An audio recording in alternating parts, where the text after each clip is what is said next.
My name is Samantha. I'm 25, and I live in a small town in Oregon. I've always loved watching horror movies, especially late at night when the atmosphere feels just right. I'm not the kind of person who scares easily, and honestly, I've always preferred going to the theater alone. Something about being in a dark room, surrounded by strangers, makes the experience feel more intense. But one night, I experienced something I can't explain, and it's changed the way I look at movie theaters forever. It was a Friday night, and I decided to treat myself to a new horror film that had just come out. The late-night show at 10:30 p.m. was perfect. The theater wasn't crowded. There were only a few people scattered around when I walked in. I chose my usual spot near the back, where I could get a full view of the screen without anyone blocking me. I noticed there were only a handful of people in the theater. A couple sat near the middle, and an older man was sitting closer to the front. Other than that, the place was nearly empty, which was exactly how I liked it. The movie started, and I quickly got lost in the suspense.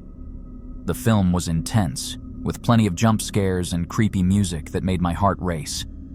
I was completely focused, until about halfway through when I felt off.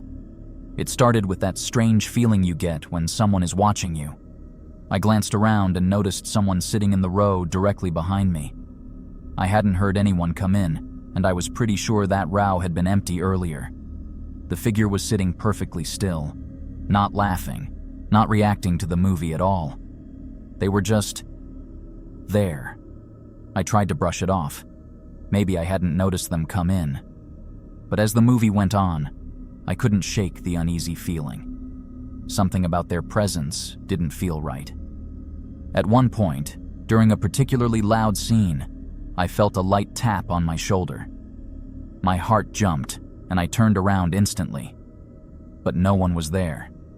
I looked back at the seat where the figure had been, and they were still sitting there, motionless. I told myself I must have imagined it. Maybe the sound effects of the movie had made me paranoid, but I couldn't focus on the film anymore. For the rest of the movie, I kept glancing over my shoulder. The figure never moved, never shifted in their seat. It was like they were frozen. Finally, the credits rolled and the lights came up. I turned around, ready to get a better look at whoever had been behind me, but the seat was empty. I stood up quickly, scanning the theater. The couple and the older man were getting up to leave, but there was no sign of the person who'd been sitting right behind me. Feeling uneasy, I walked out of the theater and headed toward the lobby. That's when I decided to mention it to one of the ushers.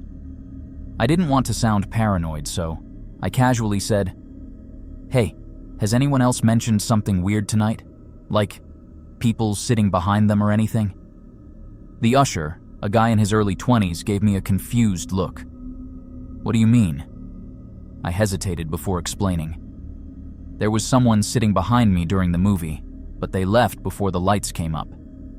It just felt strange. His face changed, and he looked genuinely concerned. "That's weird. A few weeks ago, we had reports of a guy who was stalking women here. He'd sit behind them during movies and cut off locks of their hair without them noticing." I felt my stomach drop. I instinctively reached up to touch my hair.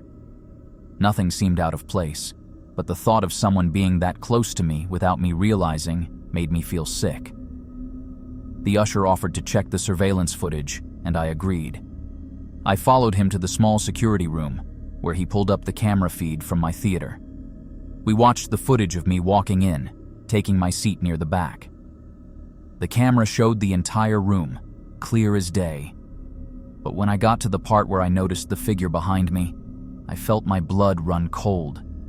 The row behind me was empty. The footage showed no one sitting there, no one tapping my shoulder, nothing. It was just me, sitting alone in that dark theater. I left the theater that night shaken, my mind racing with questions. I don't know what I saw or who I saw, but I can't forget the feeling of those eyes on me, the tap on my shoulder, the presence that felt so real. Now, every time I think about going to a movie alone, I remember that night and the figure that shouldn't have been there.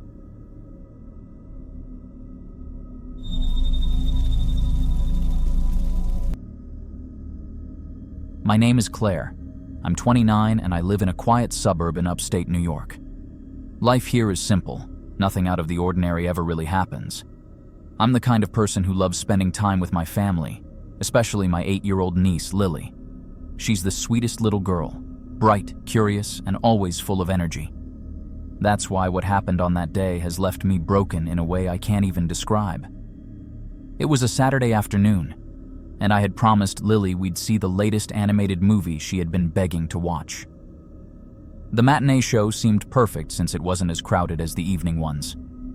We got our popcorn, found seats near the middle of the theater, and settled in. The movie was lighthearted and fun, the kind of film kids love. Lily was laughing, whispering to me about her favorite parts, and everything felt normal. Halfway through the movie, Lily tugged on my sleeve and whispered, "Aunt Claire, I need to use the bathroom." I glanced at the screen, then back at her. "Okay, sweetie, but come straight back, all right?" She nodded, smiling, and skipped off toward the hallway leading to the restrooms. I watched her until she turned the corner and disappeared from sight. I told myself I'd check on her if she took too long, but at the time I didn't think much of it. The movie continued, and I kept glancing at the hallway, expecting Lily to come back any second. But as the minutes passed, unease started to creep in. I tried to focus on the film, convincing myself she was just taking her time. By the time the credits rolled, my unease had turned into panic. Lily still hadn't returned. I grabbed my bag and rushed to the hallway. "Lily!" I called out, my voice echoing. No response. I pushed open the bathroom door and looked inside. Empty. My heart began to race. I ran back to the lobby and found an usher, my voice shaking. "My niece went to the bathroom and she hasn't come back. I can't find her anywhere." The usher's face fell, and he immediately called for the manager. Within minutes, staff members were searching every corner of the building. I joined them, running through the empty theaters, calling her name over and over. Nothing. The manager suggested checking the security cameras. I followed him to the small office where they kept the surveillance footage. My hands were trembling as they rewound the tape to the moment Lily left her seat. The footage showed Lily walking down the hallway toward the restrooms. She entered the women's bathroom, just like I'd seen her do. But then, my heart stopped. She never came out. We rewound the tape again, watching it frame by frame. Lily went in, but the door never opened again for her. "What about the hallway? Did anyone else go in?" I asked, my voice barely a whisper. The manager rewound the footage further. That's when we saw him. A man in a baseball cap, wearing a gray hoodie, loitering near the bathroom door. He seemed to be pacing, occasionally glancing toward the theater entrances. My stomach churned as we watched him enter the same bathroom a few minutes after Lily. He was in there for nearly 10 minutes before leaving. His cap was pulled low, and he kept his head down as he walked out of the building. The police were called immediately. Officers arrived and searched the entire theater, questioning staff and gathering evidence. One officer suggested checking the bathroom more thoroughly, and that's when they found it. Behind a maintenance panel in the bathroom, there was a hidden trap door leading to the basement. It wasn't on any blueprint the manager was aware of, and it took some time to pry it open. When they did, the air that rose from below was damp and metallic. The officers climbed down with flashlights. I wasn't allowed to follow, but the expressions on their faces when they came back up told me everything I needed to know.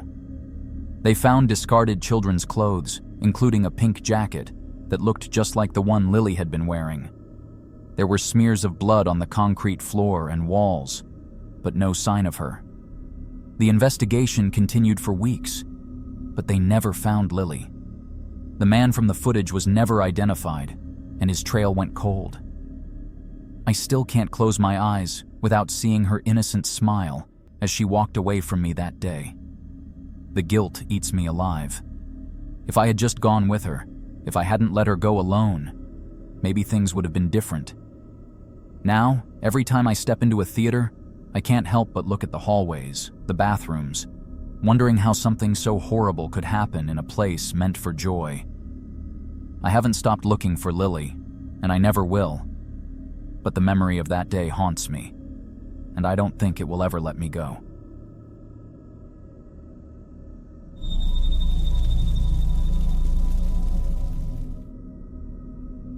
My name is Oliver.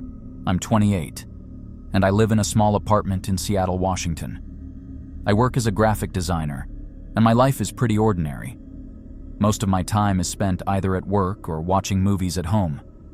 But sometimes, I like to catch late-night screenings of obscure films at this small, old theater downtown. There's something about the atmosphere, dimly lit hallways, the faint smell of popcorn, that feels nostalgic.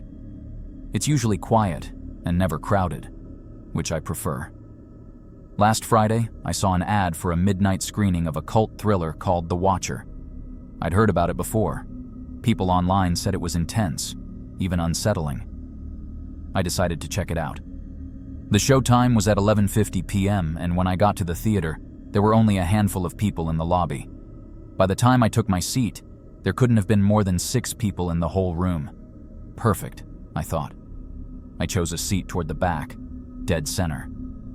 The row I sat in was completely empty, and the closest person was about 3 rows ahead. The movie started, and for the first hour, I was totally into it. The plot was gripping, full of suspense, and the few people in the room were dead silent, except for the occasional cough or shift in a seat. About halfway through, there was a particularly intense scene on screen. That's when I noticed something out of the corner of my eye. Someone was sitting in the row directly across from mine. I hadn't seen anyone sit there earlier. The strange part? The man wasn't watching the movie. He was staring directly at me. At first, I tried to ignore it. Maybe he just happened to glance my way, I thought. But every time I looked back at the screen, I could still feel his eyes on me. My chest tightened. Finally, I glanced over again, and sure enough, he was still staring. He didn't even try to look away when I caught him. I could feel my heart pounding. His face was partially obscured by shadows, but he looked to be in his late 40s, with unkempt hair and a scruffy beard. He was leaning slightly forward in his seat, his hands gripping the armrests. Then he started mumbling. At first, I couldn't make out what he was saying. It was quiet, almost like he was whispering to himself. But as the minutes went on, it got louder. "You're next," he said.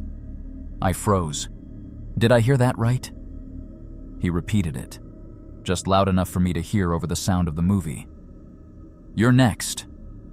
I stood up quickly and walked out of the theater, my hands shaking. I found the nearest staff member, a young guy holding a flashlight. I told him what had happened and asked him to check the theater. The staff member followed me back into the room, shining his flashlight over the rows of seats. But when we got to where the man had been sitting, the seat was empty. The employee looked at me like I was crazy. "Are you sure you weren't imagining it?" he asked. I insisted I wasn't, but he shrugged it off as a prank and walked away. I didn't go back to my seat. Instead, I waited in the lobby until the movie was over, constantly looking over my shoulder. When I finally left, the parking lot was eerily quiet. My car was one of the only ones left. As I approached it, I noticed something stuck to the windshield. My stomach dropped. It was a sticky note. Written in messy, almost childlike handwriting were the words, "You made it through the movie, but I'll be watching." I ripped the note off and got in my car, locking the doors immediately. The drive home felt like it took forever. I kept checking my mirrors, convinced someone was following me, but the streets were empty. When I got home, I double-checked all the locks before finally crawling into bed. I barely slept. The next morning, I woke up to sunlight streaming through my blinds. For a moment, I convinced myself it had all been a bad dream. But when I got up to grab coffee, I noticed something strange. My apartment door was slightly ajar. I felt the blood drain from my face. I always lock my door. Always. I grabbed a kitchen knife and checked every room, every closet, under the bed. Nothing. No one was there. But now, Every time I leave my apartment or come home, I can't shake the feeling that someone's watching me. I don't go to late-night movies anymore. I don't think I ever will. Have you ever had a creepy or terrifying experience at the movies? Share your story with us in the comments below. We'd love to hear about your spine-chilling encounters. If you enjoyed these movie theater horror stories, don't forget to like, share, and subscribe for more terrifying tales every week. Also, check out our other stories for even more horrifying adventures. Stay safe, and we'll see you in the next video.